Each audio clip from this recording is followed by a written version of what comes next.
caawa waxaan rabaa inaad maaragtay history la share garayso sida aan kusoo qortay beesha historigaas kolley waxba kama ogid laakiin waxaan doonayaa dad badan inay ku baraarugaan su'aalaha aan ku weydiinayo si ay uga faa'iidaystaan adiguna aad noola wadaagto taariikh nololeedkaagii marka su'aashayda ugu horreysa waxa weeye taariikh nololeedkeega halkeed kusoo barbaartay iyo halkeed se ku dhalatay caaisho su'aashaas aad weydiiday si aan uga macnaha dadka kalena ay markaa u ogaadaan insha allah waxaana taariikh nololeedka waxaan kaga sheekaynaynaa waxay tahay oo aan caawa idinla sheer garaynayno waxaan rabnaa waxyaabo badan inaad idinla wadaagno si aad marka noola qabsatiin ama aad noo fahantiin ood u ogaatiin halkan ka nimid meeshaan ku dhalannay waxaan ahaa jirnay halkan ka soo bilownay iyo maanta meeshaan joogno iyo waddada aan soo marnay safarkeenna nololeed si aad noola qabsatiin aniga iyo caaisho macnaha caaisho ayaduna dee ah waryihii iyo waraysanaysay coachkeedana aan ahay maasha allah ayada laftirkeeduna history cajiiba leh oo idinla sheer garay doonta iyo anigoo ah qofkii markaas wax laga weydiinayay macnaha taariikh nololeedkiisa iyo safarkiisa nololeed marka si aad noola qabsatiin ayaa waxaan idinkaga bilaabaynaa historygeena from zero ilaa dhalashadeenii ilaa 2019 meeshaan joogno iyo sidaan ku nimid insha allah sidaasaa wanaagsan markaasaad nala qabsan kartiin haddaba waxaan idinku codsanaynaa waxay tahay nala socda oo waxa weeye barnaamijka ku tixnaada مسلسلات waad ku tixan tihiin oo waxa weeye waqtigeed geliyay مسلسل aan igu tala galay inaan la daadahayno sida ay nolosha bini'aadamku u socoto absolutely markale ku soo celinaya walaal su'aashaadii weydiisay anigu waxaan dhashay 1983 1983 waxaan ku dhashay magaalo la yiraahdo Mareergur oo u dhow gobolka Galgaduud ka tirsan oo u dhow magaalada Dhuusamareeb hooyaday ayaa markaa geeriyootay 86 anigoo yaro 3 sano jira hooyaday way umur raacatay cunug yaro oo keeda lahayd Allah u naxariisto iigu duceeyo hooyo insha Allah waxa laga yaabaa ducadeena in Ilaahay u aqbalo 3 sano anoo jiray dhimatay 1986 adigu 88 ayaa markaa waxaan u wareegnay dhanka iyo xamar ama muqdisho saa u taqaaniin meesha ayaan markaa ku soo barbaaray oo aan markaa anigu intaan kula soo ekaaday kuna soo qaan gaaray waxbarashadayda meeshaasaan markaa aan ku soo bartay hadday noqon lahayd quraanka kariimka dugsi la yiraahdo macallin nuur oo ku yaala degmada Wardhiigley xaafadda laba dhagax ayaan quraanka ku soo bartay iskoolkayga saas oo kale halkaas waxbarashadayda ku soo qaatay marka sidaasay marka aniga aan meeshaasaan saasay marka ay ku bilaabatay aniga taariikhdii historygeena ma sha Allah coach aad baan kaaga mahad celinayaa su'aasha wanaagsan ee aad siisay talabaadeen ku weydiinayaa waxay tahay maadaama ku dhalatay Soomaaliya maadaama maaragtay ku barbaartay rajanimo iyo agoonnimo intaba markii aad wax baratay maxaad ka qabsatay waddankaagii macnaha maxaad ka shaqayn jirtay markii aad soo barbaartay caaisho aad iyo aad u mahadsan tahay horta waxaan rabaa caaway inaan dad badan la sheer gareeyo qofku isagoon hooyo haysan oon aabahay aniga aabana ima soo korin hooyana ima soo korin sababtu waxay tahay aabahay lamaan soo korin hooyana way iga dhimatay marka waxaan ahaa iskoris qofka waxa loo yaqaanaa qofka haddaan hooyana soo korin aabana soo korin waxa la yidhaha iskoris waxaan la soo koray walaalahay ila dhashay walaalkay iga weyn gurigiisa ku soo barbaaray oo markaas dee aan xaafadiisa joogay waan canjeelada ka cuni jiray halkaasaan iskoolkii dugsiga ka aadi jiray markii dambana waxaan sameeyey waxbarashadii inaan ka saaqido ayaan markaas bilaabay oo aan markaa waxbarashadii naco marka waxaa jiray waxyaabo aan hobbi u lahaa qofku waxaa jira moogta qof kasta ardada hobbiyay leeyihiin haddii aan hobbigaaga lagaala shaqayn oo wax markaas adigu aan hobbigaaga ahayn lagugu dirqiyo way kugu adkaanaysaa inaad wax barato marka waxaa hobbigaygu ahaa aniga markaan yaraantaydiiba caasho oo aan aad u jeclaa jiray farsamo yaqaan inaan noqdaan aan jeclaa jiray dadka wax farsameeya oo wax xirxira oo sida maaragta tusaale ahaan waxaan samey jiray markaan yaraa saacadaha inta soo gato oo lacag ka soo bixiyo oo ayaan furfuri jiray saacadii cusub oo sideedii ayaa waxaan samaynayaa inaan saacadii furfuro anigoo raba inaan sideedii ka dhiga haddana ما شاء الله ما شاء الله مر والبا فكرة kugu jirtay absolutely raadiyaasha inta soo gado ayaan sideeda u furfuri jiray guriga raadiya iska yaalo oo waxba qabin ayaan inta ka shuurto soo qaatan furfuri jiray because la dhigi jiray war yaa raadiyahan sidan u galay inta waxay iga tahay waxaan rabaa inaan wixii farsamo ahaan aan farsamo yaqaan noqdo adigu markii dambe waan weynaaday sidii marka ku soo koray waxa marka aad u jeclaa ama hobbigayguna ahaayo kala ganacsiga inaan ganacsi sameeyo inaan maraakiib raro inaan dukaamo furo inaan waxyaabahaas aad u jeclaa adigu markii dambana waxaan noqday dukaanle suuqa bakaaraha magaalada muqdisho ayaan dukaan yar ka furay oo de markaas bilow ah dukaankii wuxuu ahaa dabakaayo yar oo de hadday daawanayaan dadkii reer bakaare ee dariskayga kulligood commentiga igu soo qori doontiin aad baan u salaamayaa macaamiishaydii dukaankii mahad shop suuqa bakaaraha aad baan u salaamayaa dariskaygii wanaagsanaa ما شاء الله عن مدة مارك تود الدجنين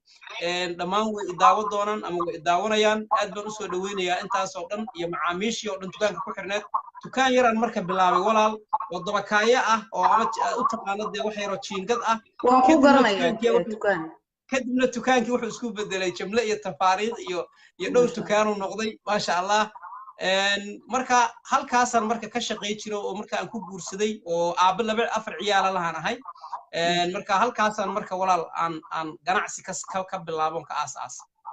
okay ma sha Allah aad baan kugu mahad celinayaa maadaama taariikhdaadii oo dhan intaas oo dhan aad la sheer garaysay markii aad halka ka aasastay Muqdisho maxaa kugu dhalatay marka haddana inaad sii qabato ma inaad dukaankii sii wado ma inaad fikrad kala keento macnaha maxaa maanta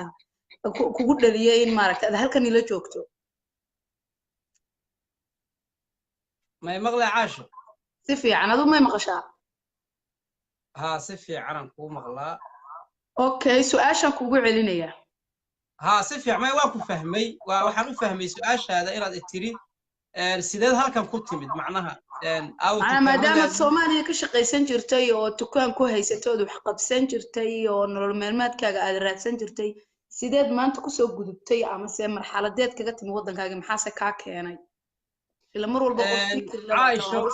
وسؤال وناكسن ضدكم إني فهمان أي أوباهين هرتا ما نهاين ضدك أما بوفسكا يوحيابها بوفسكا لو يقانو أما تشعل وضبضة شيء أنا ما نهاتشيرين حقيقة تكان كيغا حتى وحا كل حول جري وحا لو يقانو برانشيغا أو تليفونات لقدر صدو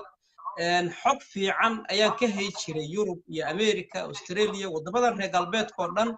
محايا لي معاميش يدو أيام مركا تليفونات أدري جري أو تكان كيغا قايب كميدا أيام برانشي أهيد مركا حق في عن كهي نرش الصدق اللي يقولوا لي هي تكان كانوا وآن لها كملة بدنا صارنا أو كل كذا شيء أو العجها برنامج اللي وصل يدري شيء مركا على يا نواتدا يا بروبلمكا يا نرش كتيرتا وضمن الرجال بيت كسيف في عنا نوجا ده سواء مركا شغلين إلى الآن قربها سوء هذا مركا نور في عنا كنا ولا ولا وما شاء الله ودي كي جرا وكنا ولا بزنس كي جرا وسيكوري وحوي ما شاء الله كرو السعودي sababta hadaba marka waxa soo dhan macnaha afka ciida u dartay oo maanta kaliftay inaan halkan joogo horta marka koowaad Ilaahay subhanahu wa ta'ala ayaa qadaray maanta inaan Germany joogo oo halkan maanta ku afurayo waxna ku cunayo maanta taa kadibna waxa kalifay waxay tahay quraanka alle ka sokow waxa ka dhacay wadankii xogaa dagaalaha ka dhacay problemya ka dhacay waqtiyadii dagaalada sokeeyay wadanka ka dhacayeen oo ku noolayn oo waan joognay oo wax dhib ah oo ku qabnay ma jirin dadkaas dhibaatadu guud iska haysato baan kamid ahayn laakiin markii dambe Ethiopian iyo problem iyo ciidamo shisheeye wadanka soo galay iyo amnigi iyo qalqal ku yimid iyo ganacsatadii la ugaarsanayay iyo waxyaabo badan markaas ay yimid marka ayaa marka waxaan maadaama dadkii macaamiishii dukaankayguna ay kala carareen oo meeshii dhibaato ka dhacday annagii laftirkeennana amnigeennii oo safe ahayn ganacsatadii ayaga laftirkooda loo yimid oo dukaamadii lagu soo weerarayo oo dhibaatooyin badan iska dhaceen ayaa waxaan isiri markaasaan nafta jeclaada waxaan isiri war hadda meeshii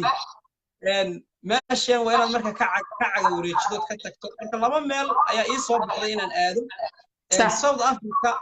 iyo marka inaan Europe soo aado labada mid ayaan mid ugu tashuushka ayaa ugu furmay muddo wiig gudahooda weliba safarkaygu markii aan go'aansaday iyo markii ugu dhashay waxa u dhaxeeyay hal wiig kaliya marka taas waxay ku cadaynaysaa inuusan buufis hore jirin oo aanan ahayn qof mar hore wax sii diyaarsaday ama wadan gooniya u sii maaragta diyaarsanaa ama dee safarkiisu qorshaysnaa taasaa ku cadaynaysa xaalada amni dartood ayaan marka walaal anigu waddankaygii uga soo cararay go'aankii iyo istiqaaradiina waxay tiri waa inaad Yurub aado waxaan soo maray safarkayga muqdisho aan ka soo baxay hargeyso ayaan imid oo aan bil soo joogay safarkaygu wuxuu ahaa safar aad iyo aad maaragta maasha Allah dhul waxaan soo maray hadda ninkii soo maray laftirkiisa taas laftirkeeda haddaan iraahdo aan ka diyaarino macnaha waddankaaga oo dhan soo martay ha barnaamij taxana ah asaga aan ka diyaarin haddaan iraahdo asaga dhowr bilood qaadanaya waa musalsal kale marka waa iska soo gaabinayaa safarkaas sidaa aan ku soo baxay hargeysan marka walaal soo maray waxaan soo maray Djibouti meelera waan soo bartay dabcan waaye aragnimo iyo maaragta wax ii ahayd iyo maaragta inaad aad noqonayso qof maaragta waxa la inaan dhul marin dhaaya male waxaan soo maray waddanka la yiraahdo Eritrea waxaan soo maray waddanka la yiraahdo Suudaan waxaan soo maray waddanka la yiraahdo Liibiya waxaan imid markaa waddanka Italy ayaan soo galay dabcan muddo 2 bilood gudahooda ayaana intaa ku soo maray dad badan waa is soo baranay asxaab badan waa is soo baranay karti badan oo aan markii hore lahayn iyo inaan dhul mar noqday iyo waxyaabo badan iyo dulqaad badan iyo waxyaabo badan waa soo bartay marka alxamdulillah sidaasaan marka walaal aan ku soo baxay waxaan marka ku sii dari rabaa aniga hooyo ima soo korin saan idin soo sheegay aabana ima soo korin waxaan ku soo koray marka iskorisnimo haddaba iskorisnimadu marka in qofku uu marka qofku uu iskorisnimo ku soo koro iyo qofka hooyo soo korido dabcan inay hooyaday maanta ii noolaato horta aad baan u jeclaa lahaa ilaahay ha u naxariisto laakiin waxaad moodaa wiilka hooyo korisay iyo aabbo oo guriga ku soo koro oo la soo koolkooliyey oo madaxa loo shalleeyo wiilka iskoriska isku maaha isku fikirna ma isku caqlina ma iskoolka markuu aadayo halka dhowr maaragta euro ama dhowr kun shilin Soomaaliya loo geliyo oo markuu iskoolka ka yimaado caloosha laga taabto waxaad moodaa inta badan dhalinyarada saas ku korta ama ku barbaarta wax badan ma qabsadaan ilaa maaragta 5% maahane aniga marka xaaladii aan ku soo koray iyo noloshii aan ku soo koray iyo iskorisnimadii waxaan ka qaaday adayg waxay bartay noloshaasu inaan noqdo qof meel iska soo saara maadaama marka xagga fiirsan hooyo joogin xagga marka aaba laftirkiisa wuu dhintay Allah u naxariisto 2000 macnaha 2007 wala waanaan isku meel ku soo korin aabe 3 sano ama 5 sano hal mar kadib aan is arki jirnay marka aabe lamaan soo korin isaga laftirkiisa Allah u naxariisto aabe marka mar haddii waalid uusan jirin marka ku soo garab istaagaya oo garabkaaga taagan waa inaad isku tashato oo marka aqliga Ilaahay ku siiyay iyo dadnimada Ilaahay ku siiyay iyo wixii bilaadanku kuugu daro inta isku kaashato aad meel iska soo saarto marka waxa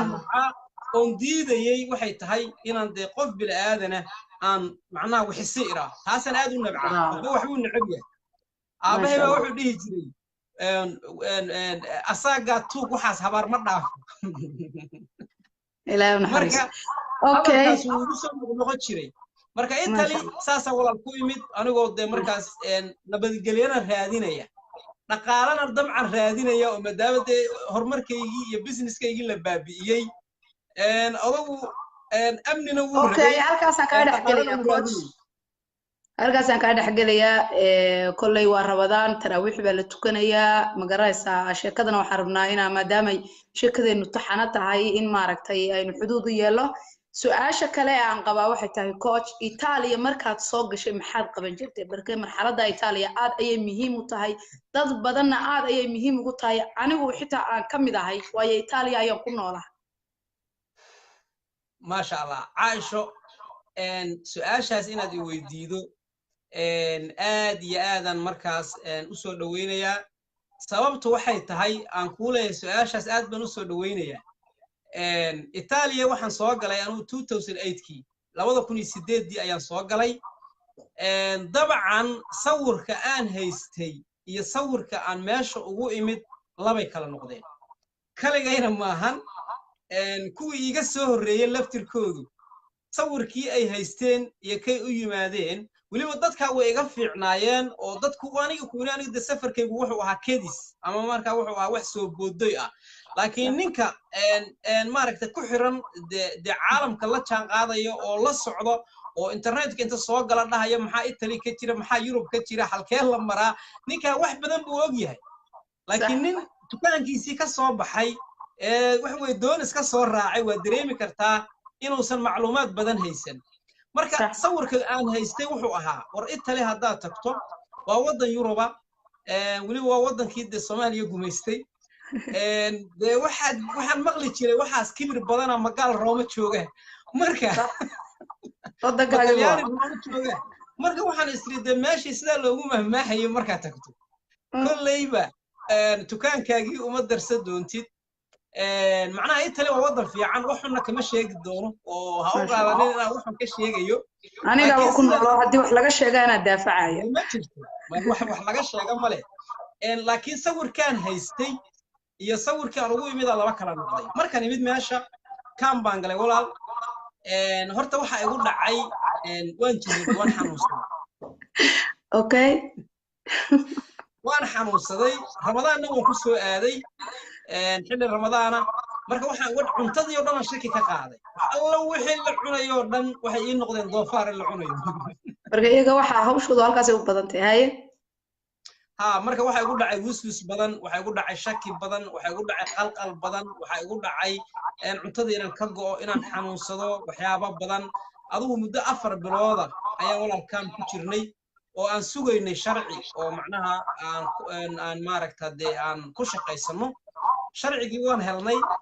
sharcigii markaan helnayna waxaan arkay dadkii u baxay labadii u muuquleysa oo mid kasta markuu sharciga qaato u baxay mid kasta markuu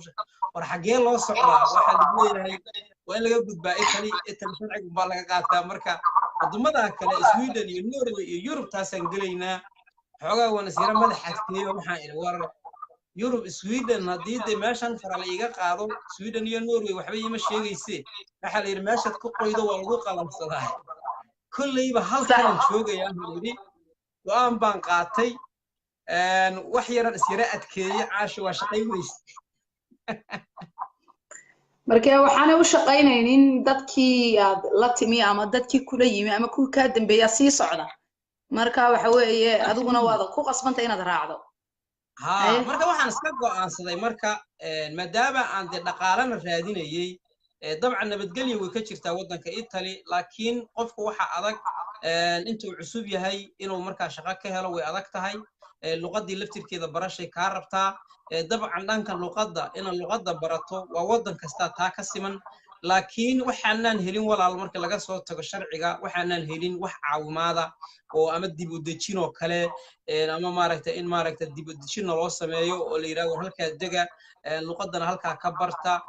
xogaagan yarkaana de ilmaad ku soo tagateen idinkii ilmihiinu sida de wadamadan kale ka jirta macnaha chance kaas ma aanan helin anuguna de marka family aan ahaa iyo urba ka soo tagay way igu yara adkaatay marka sawirkii aan haystay sawir aan ahayn la imid waxa ay ugu darneed familkii oo kale inay kula soo xiriirayaan oo lagu soo weydiinayo de caawimaad lagu leeyahay maanta ma sha Allah waxaad gashay Italy waxaan rajaynaynaa de inaad qaadi doonto waxaan rajaynaynaa inaad de maaragtaa wax noo soo diri doonto waxaan rajaynaynaa de inaan maaragtaa de barwaqada dhinaceena ka geli doono marka inta lagu soo dhahayo haddaad xataa tiraahdo marka waxaas ma jiraan waxa lagu arkay waxa lagu leeyahay warqoliga inaan arki jirnay qofku markuu Europe tago isbeddelaa marka ma hadda hore ka bilowdo adigoo dhowr bilood joogin marka waxyaabahaas oo dhan marka dhacay kadibna kuma nagaanin caasho Italy okay marka Italy markaad ka tagtay maxaad samaysay wallahi Italy waan ka tagay waxaan sameeyay waxaan u gudbay wadanka la yiraahdo Switzerland waxa igu yaab badnaa markaan Switzerland u socday taariikh baan la kulmay cajiib ah oo de ay muhiim tahay inaan sheer gareeyo waxaan tagay meel waxaan ka tagay magaalo la yiraahdo Bari waxaan tagay magaalo la yiraahdo Milano markaas waxay ahayd sanadkii cusbaa ayaa soo galay 2009 oo kale 2009 January marka waxaa la yiri muddo 5 beriya tareemadii waxba buuxsamay muddo 5 beriya waa in la joogo meesha la yiraahdo Milano qabow baa dhacaya marka waxaa la yiri dhalinyaro badan baan waxaan dhahay warniyahow waa in meel halkaan la seexdaa jirtay nakeen waa ii qariyeen meel baa la geeyay kiniisada oo de markaas waxa weey qabowga laga galo meeshii taas waa macruuf meeshii markan tagay ayaa waxa laygu yiri dhar baa la siiyay dharkeena laga bedelay dhar baa la siiyay dugmiintida qofan dugmiintaysana meesha ma seexa karo okay waan soo dhaw meesha markan soo galay aan yara qalqalay oo de dhar dad qaaqaawan waxay ku leeyihiin waa Maryamo iyo Ciise iyo waxba meesha saas u rakiban meesha marka saa u soo galay qabowguna de waa qabow halisaha banaanka ka socda okay markan soo galay waxa laygu yiri on fariisan sariirtii seexday ayaa laygu yiri maya chief ma jiro joobana ka kac meesha hay xogaa de alle bari iyo waxba jirey waa axad caaw dumeenkaad ku soo aaday marka waa feestadooda domeenkeedu waa feestadooda marka mawlid iyo waxba jirey ka kaca laygu yiri markaas aan ku iri maxa indhahan gaduudshay anuguna markaasaan Yurub soo galayo waxa weeye carcarala leeba taawa karo markii horaba meesha la geli waayaba meesha inaan galo ayaa meesha dirq laygu geliyaba war meesha kiniisad markii hore aan kiniisad xitaa layguma sheegin wax kale la igu sheegay marka waxa la yiri ninkan meeshan ma gelayo hadii kale wax kale loogu sheego marka meel la seexdo meel sidana meesha markaan galo arkana de waagi ugu bariyay ayaa waxa dhacday marka waxa lagu yiri safka gal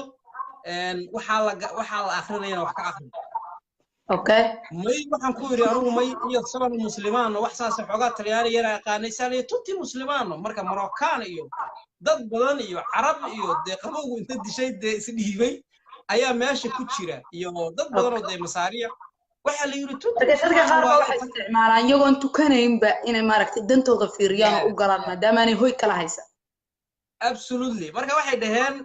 dadku dhammaan waa muslim adigu maxaad kaga duwan tahay marka waa inaad cibaadada wax ka gasho oo de waa jingu minuuti adigu waxa weey diyaasha minuuti la yiri marka gal may ma galayaan ka yaabintaas qoorta la isku galay dabadna waxa lagu yiri ka bax meesha waxaan ku yiri si dugmiintigeyga marka okay waa isqabsadeen marka isqabsadeen qoorta la isla galay waxa la yiri ninkan hadii la saaro banaanka loo saaro waxa dhacaya qabow daran marka qabowga hadduu ku dhintana waxa la yiri de waa dhibaato marka ninkan waa nin madax adag ka daaya meeshiisa iska subaxina meesha laga saaro mar dambana uu soo noqdo waa la sheegay waxa lagu yiri caawa waa si xakarta laakiin waaga markuu bariyo wad naga baxaysaa hatta quraac lagu maniyo waxaan ku yiri waaga markuu bariyo sheegay marka idinku albaabkaas iga furtiin anu meesha ka baxaya okay sidii marka waxa dhacday waxa igu dhacay marka meeshiyan marka habeenkii iska seexanay subaxii man quraacan meeshiyan xataa waxa weeye aan dugmiintageyga ka qaatay adigu markaas walaal Switzerland aan u sii gudban oo sii galay oo aan marka safarkeedu sii ahaa ma sha Allah coach halkaas marka de kulley shaqadu way dheer tahay marka laakiin Switzerland waxa ka dambeeyay waxyaabo aad iyo aad u badan oo de marka ma sha Allah waxyaabaha aad ka u dambeeyay gadaal ayaynu marsanaynaa gadaal ayaynu ka dhiganaynaa barkii caawa ugu maanaan tala gelin inaan barnaamijka sii wada deyno kullu noloshuna qofka kolba sibay ku soo martaa dadku isku wada nolol iyo isku wada history iyo isku wada farxad iyo isku wada murug midna maaha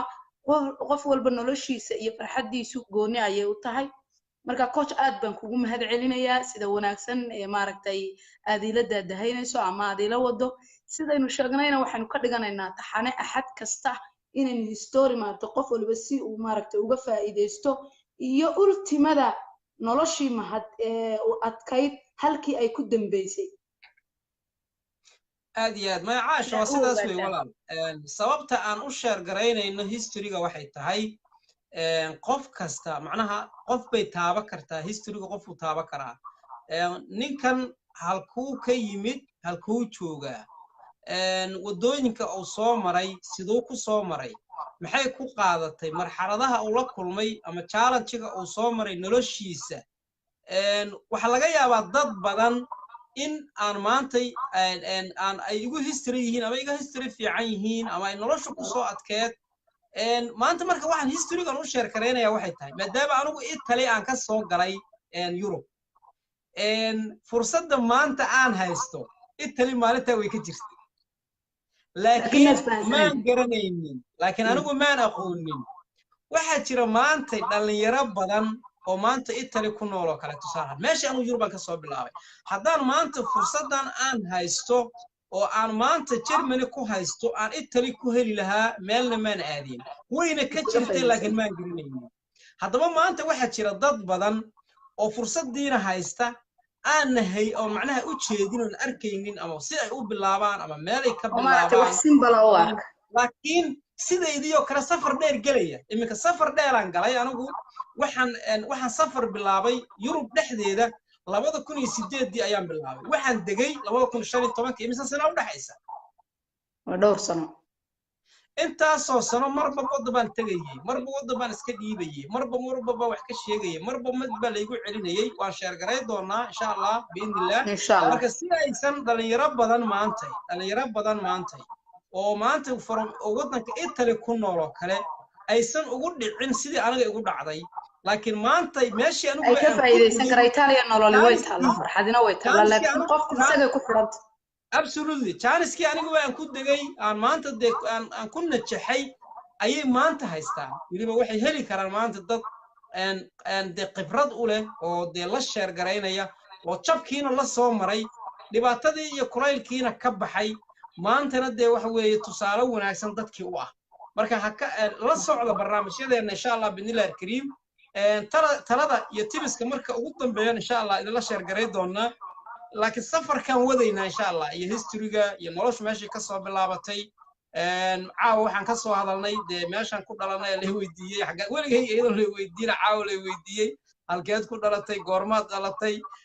waxa weeye waxyaabo badan la isweydiiyay qaar hadda iska ka dhahay marka tira waqtigaas aan dhashay waa beeraale waa saas iska no problem mid baad ii soo qorayo beenta iska daa marka wax been ugu kalifaya ma jiraan inaan been idin sheego maba u baahniba sababta waxay tahay marka history share gareynayso beentu waa ka mamnuuc sideeda beentu maba banaanaba maba diinta islaamkana kuma banaana mana ku wanaagsan inaad been sheegto mid kale beentu wax weeye waxaan waa wax canjiradoo duubayso marka beentu sideeda ma wanaagsana wax maanta de been kugu kalifaya inaad sheegto historygaaga been ka sheegto ay dadku isku fikir maaha been ma sheegayna laakiin dadku isku fikir iyo isku aqli toona maaha dadka ayaa kala aragti dheer kala aragti fog marka dhamaantii waxaan leeyahay kii run sheegayo kii been sheegayo soo dhawow ku soo dhawow barnaamijkayaga saa ula soco insha Allah coachkaygana waan fasaxayaa halkaas aan caawa ku soo gabagabaynaynaa isaguna uu ku mahadsan yahay historiga wanaagsan iyo talada wanaagsan iyo dhiirigelinta wanaagsan ee uu inala share garaynayo waana uga mahad celinayaa muhiimaduna waxay tahay qofku inuu historigiisa iyo noloshiisa iyo sidoo wax u wada iyo halku maanta joogay iyo halku shalay ujeedkaygu waxa weeye halku shalay joogay iyo halku maanta joogay si ay u fahantaan inaan la share garayno marka axad damana insha Allah halkaas iyada ah ayaa ka sii anba qaadi doona insha Allah axadana insha Allah waxaan soo galeynaa 9 iyo barka meelahaas insha Allah waa Ramadaan oo xataa afarku xaq korbu u sii soconaya adigu waqtiyada xilligan aan soo galnay waan soo shaacinaynaa insha Allah waan soo sheegaynaa waana soo shaacinaynaa hal codsi marka idinka waxaan idinka codsanaynaa waxay tahay waxa aan maanta ka hadlayno waa historygeena waa privat macnaha waxa weeye waa dadka qaar ma share garay karaan laakiin anagu sababtan u share garaynayna waxay tahay cid nagu qasbaysa maanta inaan share garayno maanta ma jirto dad badan maanta waxay ka xishoonayaan inay dhahaan waan soo tahriibay may waa inaad ku faantay inaad soo tahriibtay okay dad badan maanta waxay ka xishoonayaan inay yiraahdaan anigu waxaan soo koray waalid la'aan way qarinayaan anigu waxaan ahaa waalidayga balfuur baan ahaa ama waxaan ka dhashay reer hantile ama waxaan la yiraahdaa reer buube muhiim ma ahantaasu laakiin muhiim waxa ah in aad dadka la wadaagto noloshaada dhabta ah maxaad ahayd halkeed ku dhalatay sideed u soo barbaartay maxaad ka soo shaqaysay safarkaagii nololeed oo dadku ay si ay fahmi karaan ah inaad ula share garaydo sababtoo ah waxa dadka saameynta ku leh ku yeelanaya waa historyga dhabta iyo nolosha dhabta taasaa qiimo leh taasaana dadka saameyn ku yeelata taasaana dadka wax ka bedesha marka anaga cid nagu kalifaysa maanta ma jirto laakiin maanta bulshadeena Soomaaliyeed waxyaabo badan ka bedelnay marka maadaama aan waxyaabo badan ka bedelnay ayaan tanna waxaan markaas aniga Caaisha waxaan go'aansanay inaan la sheer garayno gabadhan ayada laftirkeeda history cajiib ay leedahay laakiin kayga ka horeey doona insha Allah ayadana wad dhageysan doontiin wax badan ayada laftirkeeda aad ka ogaan doontiin dad kale oo walaalo kale oo Soomaaliyeed oo badan oo jiro ayaguna aan idin la sheer garay doono muhiimadu marka waxay tahay qofka anigu maantay historygayga ma sheer gareeyo laakiin waxaan u sheer gareynayaa waxa weeye saad kor ku aragteen from zero to hero si uga faa'iideystaan waa inaad maanta leedahay ninkan muxuu ku guuleystay ama miyuu guuleystay aniga haddaad i weydiido aniga haa anaa is og sababtoo aan noloshaan ku noolaa meeshaan ka imid iyo meeshaan maanta joogo iyo meeshaan u socdo iyo meesha aragtidayda iyo waxa iyo wadada aan u socdo oo iga sii horeyda haddii de ilaahay caafimaad qab ku gaarsiiyo ayaa ii muuqata sidaa darteed marka waxaan aaminsanahay inaan guuleystay okay marka insha Allah waa inoo axadda dambe iyo 9 marka waxaan ka codsanaynaa waxay tahay barnaamijkan u sii gudbiya asxaabtiina qof kasta aduu 140 qof ha sheer gareeyoon si ay ula wadaagaan asxaabtooda kale aniga laftirkeyga waxaan rabaa dadkayga yaqaanay ama asxaabtaydii inaan helo oo laygu yiraahdo ninkan wuxuu sheegayaa waa runtiis ama waa beentiis adigu ima dhihi kartid shalad i barato laakiin waxa aniga ii soo qori kara ma had been baad sheegaysaa ama run baad sheegaysaa waxa ii soo qori kara ilaa yaraanteedii in dadkan isnaqaanay dadkan ganacsiga wada lahayn dadkan saxaraha iyo dhulkaas la soo marnay dadkan nolosha aan wax way soo qaybsanay marka si aan u helo igu share gareeya social media videogan iguna gudbiya insha Allah biidnillahi kariim nalana socda axadda dambe iyo qaybtii labaad ayaa wada geli doonaa insha Allah biidnillah haddana salaadii iyo taraawiixdii aan aadaynaa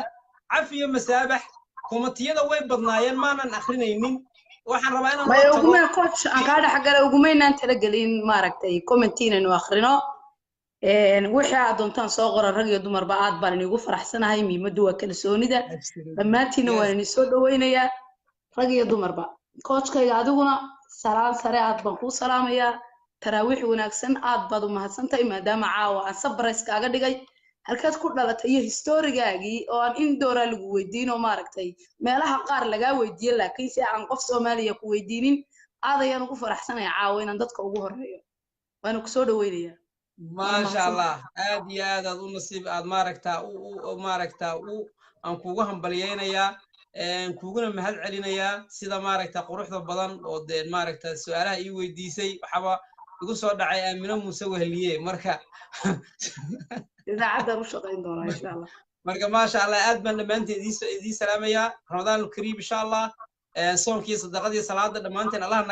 naga aqbalo dhamaantiina cafisan naga tihiin kii wax noo soo qoray kiina amaanay kii wax naga sheegay cafiyo masaabax cid amaanta wuxuu qabaa ma jirto khayr badan insha Allah dhamaantii salaamu calaykum insha Allah waa loo axad insha Allah